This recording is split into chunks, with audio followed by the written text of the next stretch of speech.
pessoal, sejam muito bem-vindos a mais um videocast para falar do resultado do quarto trimestre do Banco do Brasil. Eu sou a Janaína Stott, Head de Relações com Investidores do BB. E é um prazer estar aqui novamente com vocês, juntamente com o Giovanni Tobias, nosso CFO, e o Marcelo Alexandre, nosso especialista em RI. E para abrir essa nossa conversa, eu quero começar falando um pouco a respeito do guidance, Giovanni.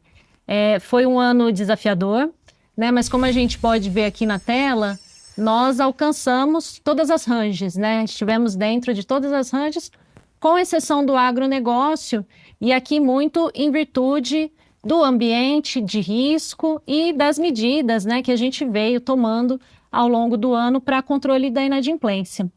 Mas, para além disso, eu queria ouvir um pouco de você a respeito da composição do lucro e da sua visão desse resultado. Bom, fazendo só um reparo aqui, né?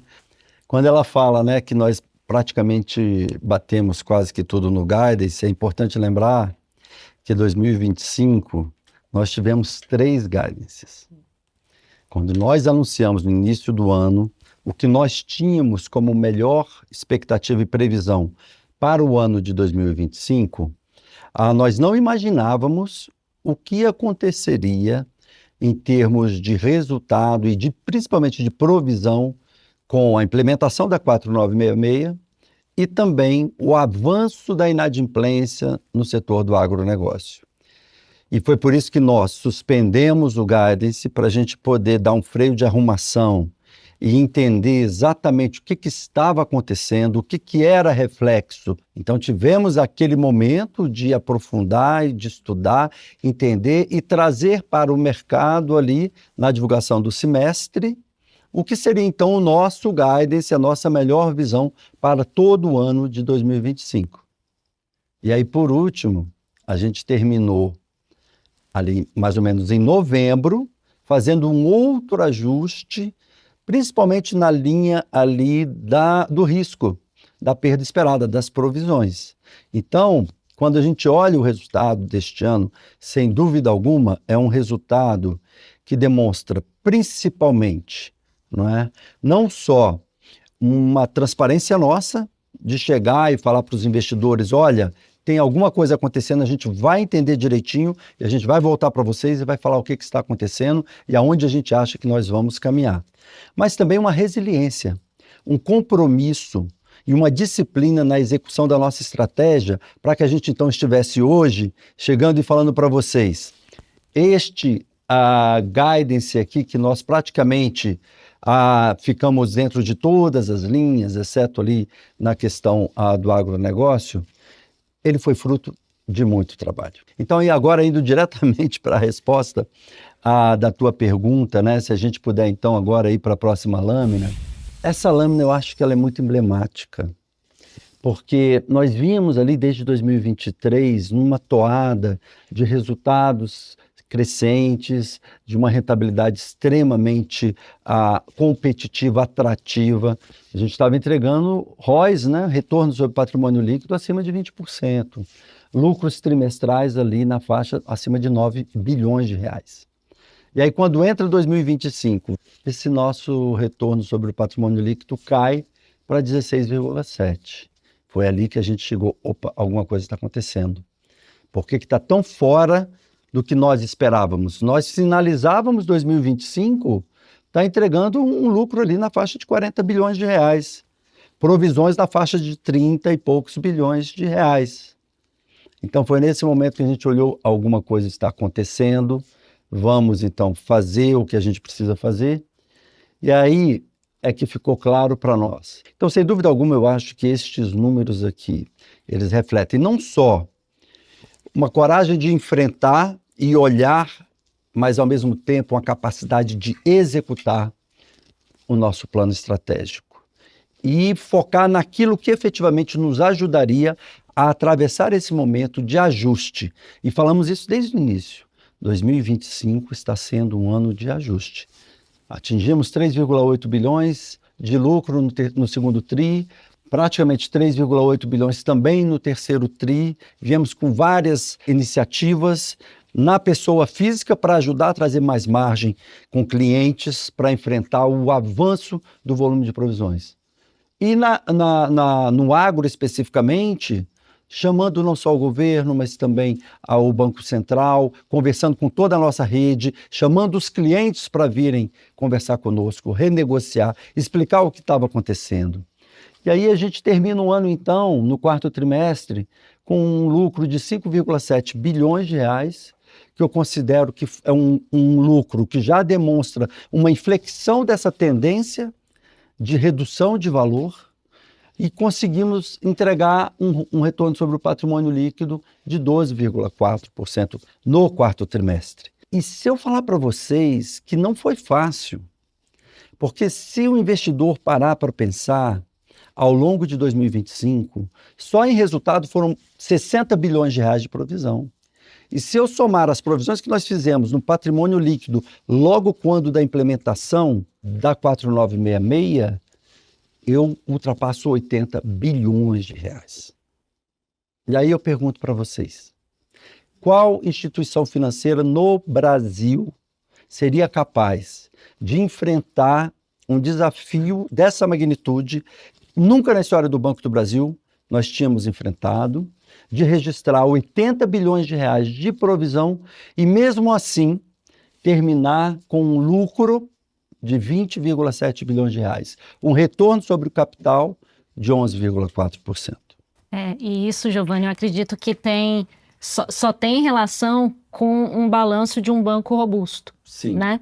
E nós tivemos toda a possibilidade de absorver esse impacto que foi realmente muito grande, mas com outros elementos para fazer frente a ele.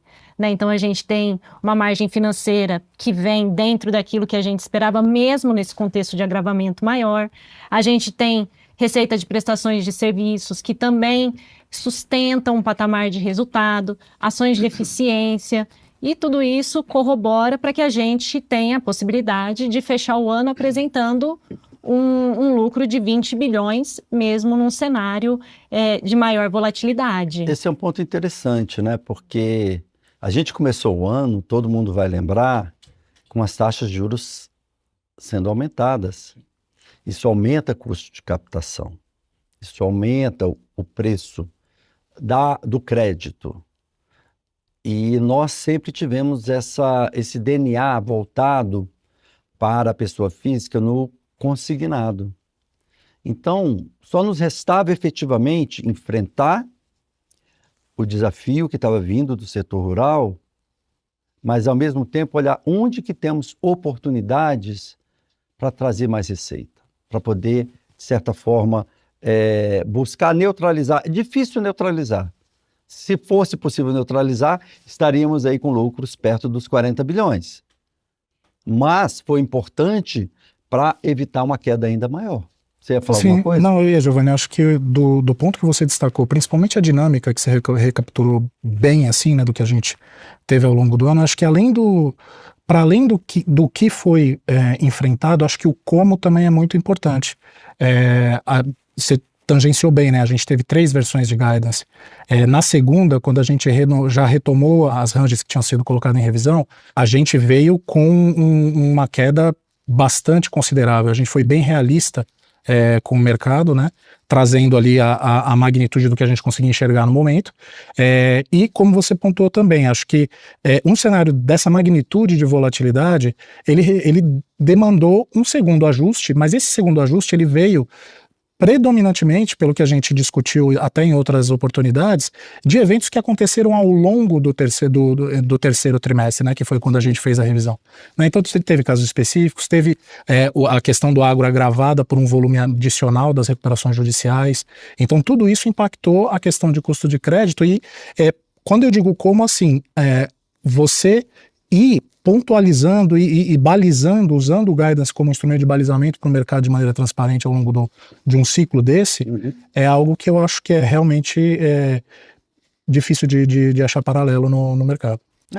Eu acho que a gente vai ter a oportunidade aqui de falar especificamente do agro, mas esse ponto da RJ, da recuperação judicial, ele também é muito importante, porque também foi um fenômeno que não existia no passado.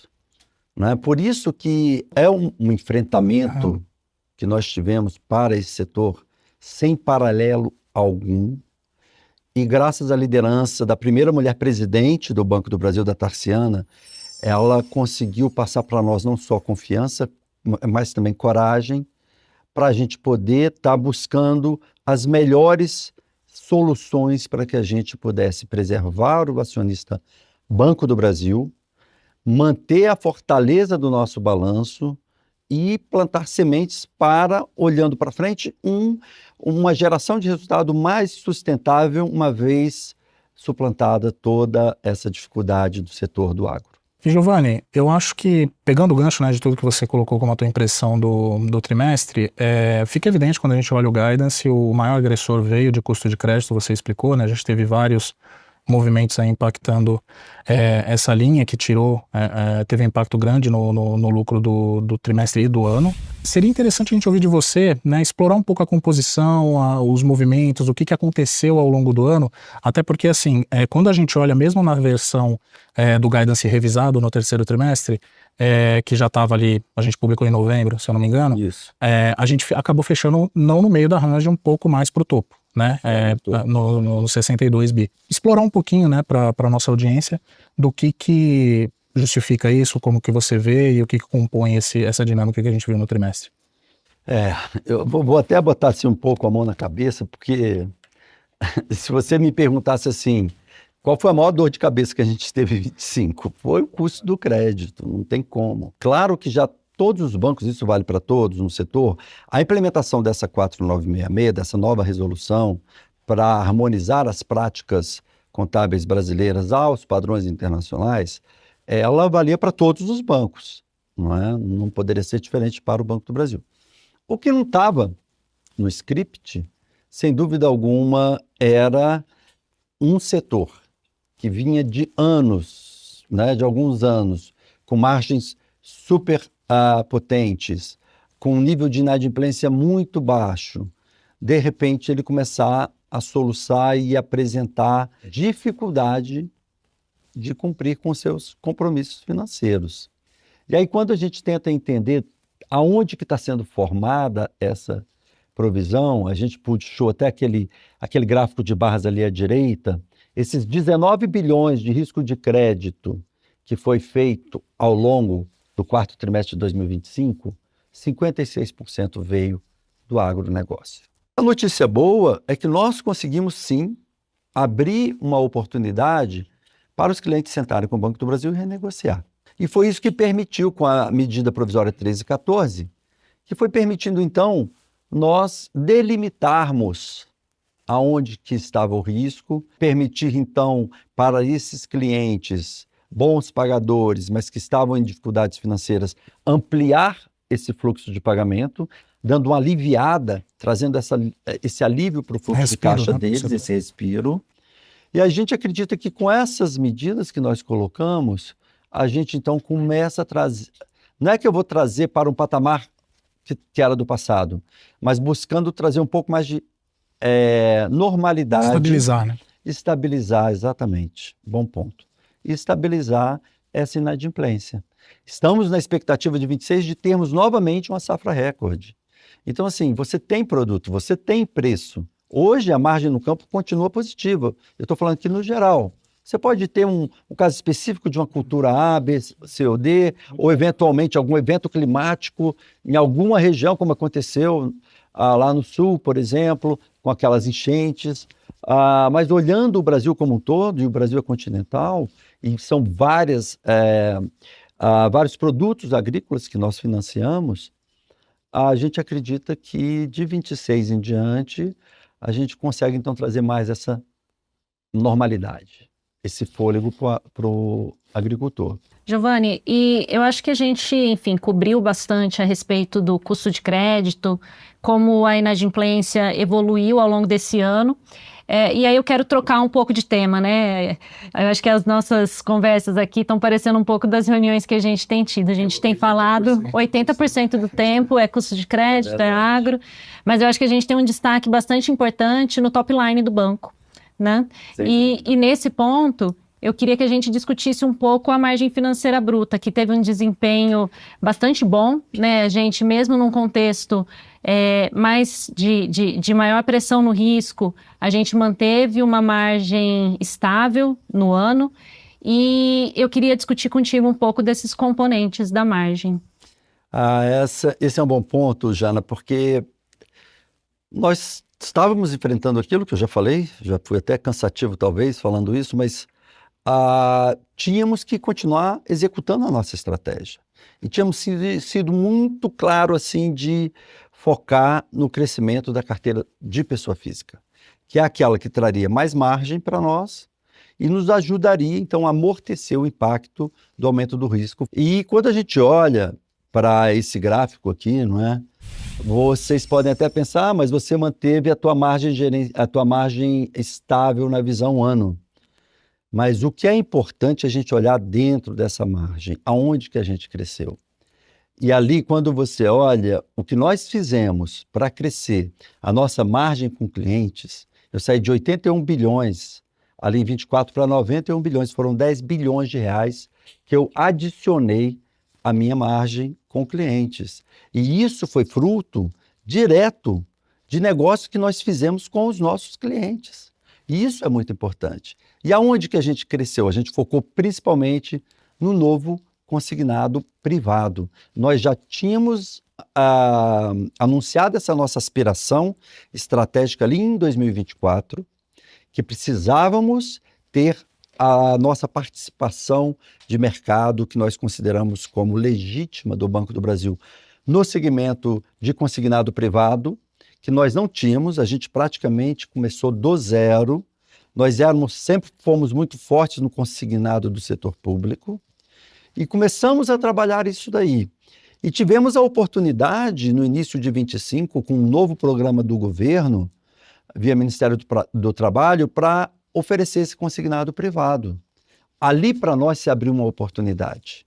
Então, a gente não podia descuidar da questão do risco do crédito, mas tinha uma avenida enorme de expansão de receita financeira proveniente dessa nova modalidade de empréstimo, que vem com um retorno ajustado ao risco muito melhor, e que nós tínhamos o DNA natural de trabalhar, de operar com esse tipo de empréstimo. E foi o que nós fizemos. E nós fomos, inclusive, o primeiro a entrar. Nós já tínhamos todos os sistemas preparados, porque trabalhávamos com isso no setor público.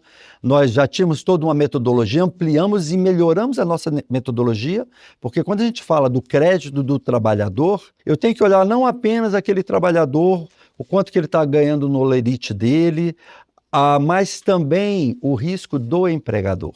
Hoje nós temos mais de 13 bilhões de reais, somos o segundo colocado, ficamos na liderança durante o início. Então, para nós, era nítido que era uma excelente oportunidade e a gente vê isso aqui refletido.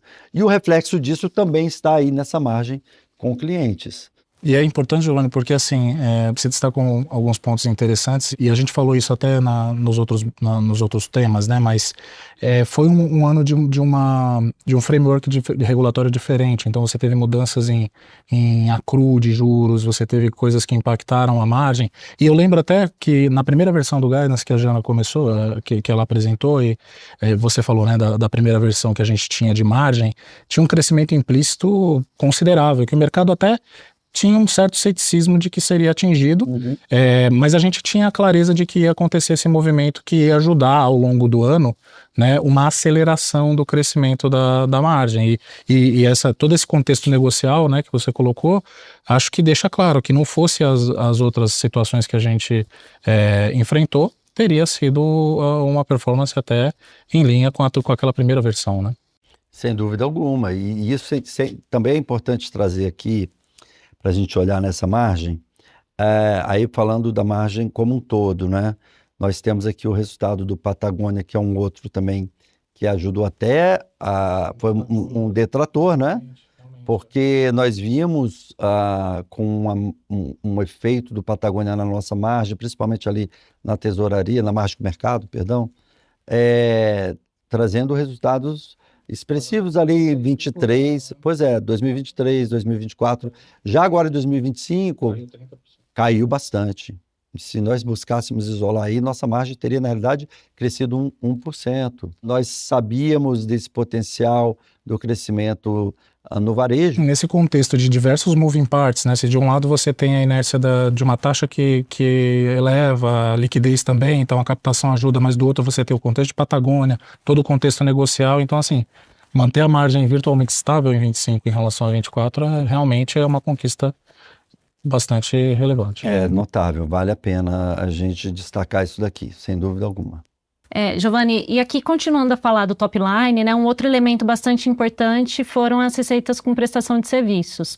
Né, a gente estava ali dentro do guidance que a gente apresentou, tivemos boas dinâmicas dentro de, por exemplo, administração de recursos de terceiros, linhas de consórcios.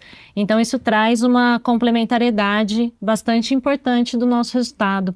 Acho que a gente pode falar um pouco disso e trazer também a questão da eficiência. Né? Você veio ao longo do ano falando bastante sobre medidas que adotamos para controle de custos, e isso está refletido aqui nos nossos números, inclusive chegando numa ponta baixa do guidance de despesa administrativa. Então vamos falar um pouquinho desse binômio aqui de receita e despesa e como isso tem contribuído para a nossa eficiência. Ótimo ponto esse, Jana, porque essa foi uma outra variável que nós buscamos dentro da nossa capacidade de gerenciar o que nós estávamos vivendo para contrabalançar o peso aí do aumento do risco.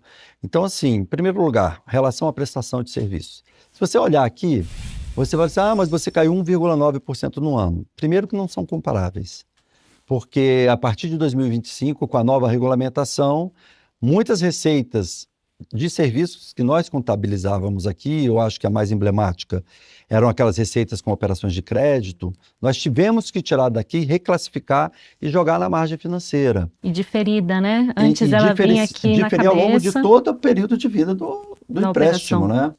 Da operação. Então, só aqui eu acho que, se não me engano, não me falha a memória, a gente abriu mão, acho que uns 600 milhões de reais, mais ou menos, né? Não sei se vocês lembram bem um número assim. Eu acho que no ano passou de 1,3 bi. 1,3 bi, né? Ou então, mais ainda, né? Então, se fosse isso, a gente teria entregue até mais.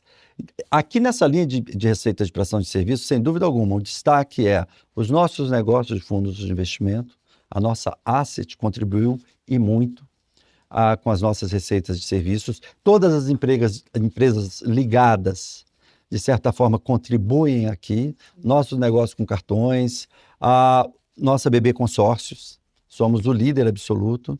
Ela gerou muitas receitas aqui. E, em paralelo, nós precisávamos controlar despesas.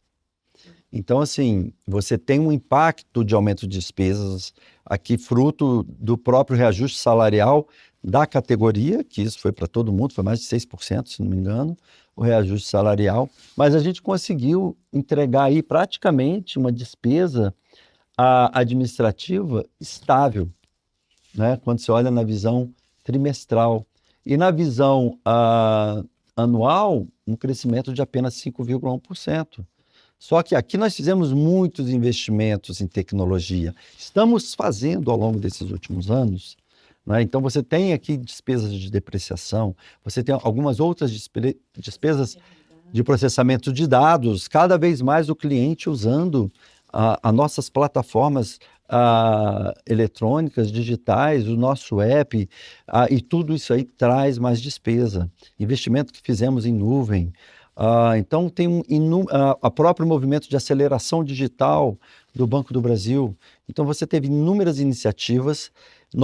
Eu diria para você que nós não descuidamos em fazer os investimentos adequados, aqueles bons investimentos que efetivamente vão se traduzir em mais eficiência, em mais rentabilidade, mais retorno, mais receita futuramente, não é? E, ao mesmo tempo, controlando ali aquelas despesas que eventualmente são necessárias, são prioritárias.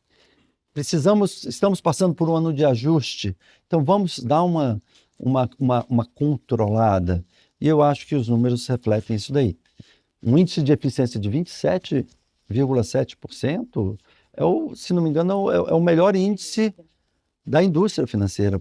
É importante lembrar que neste ano aqui nós contratamos funcionários para a área de tecnologia. Tivemos um concurso específico, se não me engano, uns 2.000, não lembro bem, por aí, e mesmo assim você não vê isso refletido aqui. Não é? Por quê? Porque nós estamos otimizando a nossa rede de distribuição. Estamos investindo naqueles canais que trazem retornos melhores para o Banco do Brasil. Lançamos o Ponto BB em Recife, estamos criando o Hub BB, ou seja, estamos até redefinindo a forma de se relacionar com os clientes. Sim, isso traz uma otimização importante para a gente em termos de distribuição, em termos de canais, e uma inovação onde a gente mantém uma presença cada vez mais constante, seja ela via os canais físicos ou os canais digitais, né? Então, é uma estratégia que para a gente faz muito sentido, considerando inclusive o perfil do nosso cliente, então está disponível naquele canal em que faz mais sentido aquele relacionamento. Giovanni, caminhando aqui já para o encerramento, eu acho que antes da gente passar, claro, para o grande finale que a gente tem para comentar as expectativas, eu acho que a gente não pode deixar de passar por capital, né? Porque a gente tem teve um patamar aí acima de 12%, né? E, enfim, a gente queria ouvir de você as impressões, os movimentos, e principalmente a gente recebeu muito questionamento se eventualmente o payout eventualmente poderia ser elevado novamente, tá? Então, ninguém melhor que o CFO para comentar. Obrigado. Não vamos aumentar o payout. Nós precisamos, sim, proteger esse capital. A nossa principal digamos assim, missão é garantir a sustentabilidade dos negócios do Banco do Brasil. E para isso a gente precisa ter uma estrutura sólida de capital. Poxa, Giovanni, mas nós terminamos dezembro com 12,23. E eu digo uma coisa para vocês, suamos muito a camisa para conseguir entregar esse nível de capital. Precisamos retomar a rentabilidade do Banco do Brasil para gerar capital orgânico. Aqui a gente já vê, ali, eu saí de 11,16 em setembro 25, o que eu somei de capital orgânico via geração de lucro foi 26 pontos base. Ele praticamente financiou a minha expansão do meu ativo. O meu RWA ali, ele cresceu 28 bips, até ficou 2 pontos maior. Fiquei devendo 2 pontos de capital aqui por conta do crescimento dos meus ativos. Mas nós tivemos ajustes prudenciais que comeu 39 pontos percentuais desse meu nível de capital, mas a medida provisória 1314 foi fundamental. Então, todo esse arcabouço que nós, junto com o governo e o Banco Central, e que eles apresentaram para todos os agentes do setor, é importante dizer, tá? A MP 1314 não foi para o Banco do Brasil. Ele foi para toda a cadeia produtiva do agronegócio, porque não é apenas o Banco do Brasil, você tem outros players, outras instituições financeiras, tanto é que a medida provisória aí gerou aí mais 144 pontos base de capital. Então eu diria para você que 12,23, que é o nosso índice de capital principal, a gente terminou com a Basileia de 15,13, é uma Basileia super boa. Esse 12,23 é um patamar confortável, nos dá segurança para continuar com as nossas estratégias de expansão dos nossos negócios, não é? Mas temos que ser bastante cautelosos. Por quê? Porque o ano de 25 foi um ano de ajuste, o ano de 26 ele tende a trazer para nós uma reversão, mas nós temos que colocar o Banco do Brasil em primeiro lugar. Precisamos garantir essa fortaleza do seu capital para que ele possa continuar expandindo os seus negócios de maneira sustentável, olhando para frente. Sim, mas acho que também é importante, mesmo dentro desse contexto, distribuímos mais de 5 bilhões de reais para os nossos acionistas e ainda assim preservamos o nível de capital para continuar financiando o nosso crescimento. Né? Bom ponto, bem lembrado, Janaína. Então, assim, eu acho que só confirma o que eu tenho dito, a fortaleza do Banco do Brasil. Qual outra instituição financeira suportaria mais de 80 bilhões de reais de provisão e ainda entregando lucro, entregando crescimento do seu capital principal, pagando dividendos, não é? Então, assim, eu acho que uma salva de palmas, sabe, para todos os funcionários que formam o Banco do Brasil e também para os nossos clientes que confiam em nós, não é? Sem dúvida alguma, 2025 foi um ano desafiador, nós enfrentamos com coragem, mas agora precisamos olhar para frente, falar de 26 e estamos bastante animados com o que ainda temos por fazer em 2026. Bom, Giovanni, já que você falou de 2026, e como o Marcelo colocou agora há pouco, né, um dos temas acho que mais esperados pelo mercado é justamente a nossa indicação, as nossas estimativas para esse ano. Então vamos debater aqui um pouco, né, do nosso guidance que a gente acabou de apresentar para o mercado. Esse guidance, né, como vocês podem ver, a gente continua cauteloso, porque não podemos descuidar do crédito.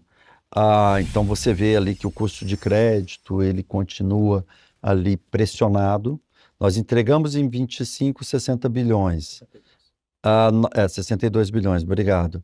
A gente espera ali 2026, a gente está com a range entre 53 e 58 bilhões de reais. Já é menor, né? Mas a gente acredita, e isso vai também trazer um alívio, de certa forma, para o bottom line, e por isso que a gente tem ali uma expectativa de crescimento ali de 10, 15% do nosso earnings. Isso eu acho que é positivo também. Mas a gente não espera retomar o patamar de lucro que a gente estava até 2024, porque estamos ainda nesse processo de retomada do crescimento e recuperação da rentabilidade do banco.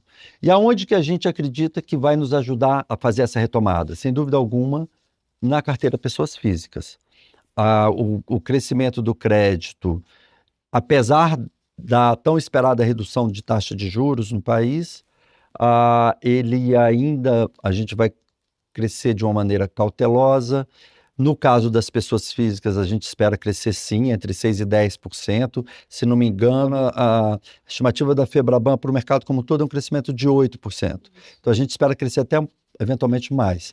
Mas apostando muito aqui no consignado, seja setor público e consignado privado. Teve aumento do salário mínimo, você teve aumento dos servidores públicos, etc. e tal. Então tudo isso aí é benéfico. Com um ambiente de menor taxa de juros, também é benéfico para a expansão dessa carteira num risco até menor. Mas a gente vê que o apetite do agronegócio, ele arrefeceu. Temos ali uma range entre -2, ou seja, até uma redução, mas a gente está tendo baixa para perda, a gente tem aí uma redução natural desse saldo e os próprios desembolsos da safra 25-26 estão sendo menores, a gente está exigindo mais garantias da alienação fiduciária, então a gente vê aí uma carteira de agronegócios se bobear, fletando em termos de saldo quando comparado com 2025. Empresas fica um pouco mais difícil, eu acho que a gente vai ser caso a caso, aqui vai ser bem cherry picking para atender os nossos grandes clientes. Você tem na micro e pequenas empresas ainda uma pressão de inadimplência ali, um risco alto, não é nem uma pressão de deterioração maior, muito pelo contrário, as novas safras estão vindo até com riscos menores, isso é positivo, mas o ambiente de redução de taxas de juros, ele é benigno e, eventualmente, a gente pode até olhando o segundo semestre, até de repente dar uma acelerada, né? Mas a gente acredita que toda essa estratégia ela vai ser fundamental para sustentar o crescimento da nossa margem financeira bruta.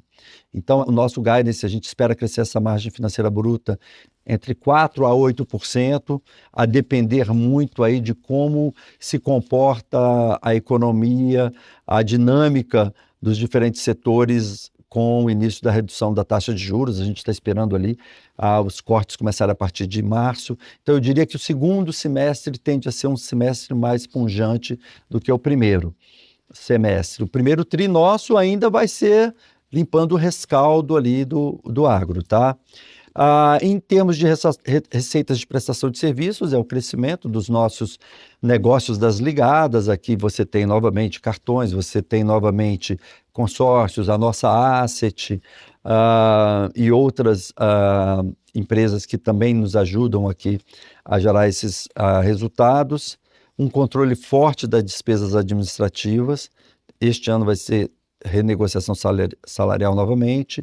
Esperamos aí um crescimento de despesa entre 5 e 9, muito calcado, por um lado, no controle das despesas e, por outro, no avanço da produtividade via investimento em tecnologia. Continuaremos fazendo os nossos investimentos que a gente precisa, não podemos abrir mão disso, é fundamental. E aí, finalizando, então, com uma expectativa de lucro líquido entre 22 a 26 bilhões de reais. Então, a gente de se esperar aí um crescimento aí de 15%, se bobear até 20% mesmo do earnings, se você focar no meio da range ali, né? Nós fechamos o ano em quase 21, né? Então, sim, aponta aqui já a mudança da direção do vetor, né? Isso sim, é bastante importante. Bom, Giovanni, então acho que ficou muito claro, né? 26, a gente tem um foco aqui em contenção dessa inadimplência que a gente viu, o efeito todo em provisão, traz esse efeito de perda mais baixo. A gente tem uma geração de negócios robusta, que traz para a gente uma oportunidade de crescimento de margem bastante importante e toda essa dinâmica, né, de crescimento de crédito, de eficiência, como esse direcionador para que a gente tenha essa recuperação na nossa rentabilidade, como mostra o nosso guidance. E aí, com isso aqui em mente, vou te pedir para fazer aqui o fechamento do nosso programa e depois a gente se despede até uma próxima oportunidade. Bom, obrigado, Jana, obrigado, Marcelo, e também parabéns pelo trabalho que vocês executam à frente da gerência de relações com investidores. É muito importante nós termos à frente dessa área pessoas extremamente comprometidas, competentes e que conhecem o Banco do Brasil nos seus mínimos detalhes, porque eles são, na realidade, os porta-vozes e são os responsáveis por estarem ouvindo o que vocês querem saber, as suas dúvidas, e buscando aqui no banco os detalhes, junto às áreas, o que nós precisamos informar para vocês terem a melhor visão do que estamos fazendo e aonde queremos chegar. E está muito claro nesse guidance de que, sem dúvida alguma, essa é uma diretoria extremamente comprometida em gerar valor para os nossos acionistas e, ao mesmo tempo, reconhecendo a importância dos nossos funcionários para nos ajudar a atravessar esse momento e continuar entregando e melhorando cada vez mais o atendimento, a satisfação da nossa clientela. Então, a gente acredita que o Banco do Brasil, ele sem dúvida alguma tem capacidade de entregar muito mais valor do que o que ele está entregando neste momento, mas também temos uma fortaleza de enfrentar essas dificuldades com a cabeça levantada, de uma forma altiva, tendo a coragem para endereçar os pontos de maneira correta e, ao mesmo tempo, deixar claro para vocês aonde a gente quer chegar. Então, o Banco do Brasil é um banco de mais de 200 anos, tem um papel social importantíssimo, é o maior financiador do comércio exterior brasileiro, do agronegócio brasileiro e também das pessoas e das empresas brasileiras. E nós continuaremos cumprindo com esse papel e oferecendo agora cada vez mais, principalmente para o segmento pessoas físicas, novas soluções com tecnologia, mas com o atendimento humanizado e sempre prezando pelo controle dos custos e da eficiência. Então, para nós é muito gratificante, depois de tudo que vivemos em 2025, estar aqui anunciando para vocês uma expectativa de guidance, de crescimento de resultados, de expansão dos negócios e de melhoria cada vez mais do nosso atendimento e com uma tecnologia de ponta embarcada em tudo que a gente faz. Muito obrigado a vocês e também obrigado a todos os nossos investidores que acreditam no Banco do Brasil. E até o nosso próximo resultado, né? Obrigada e até a próxima. Até logo, pessoal. Tchau. Tchau, tchau.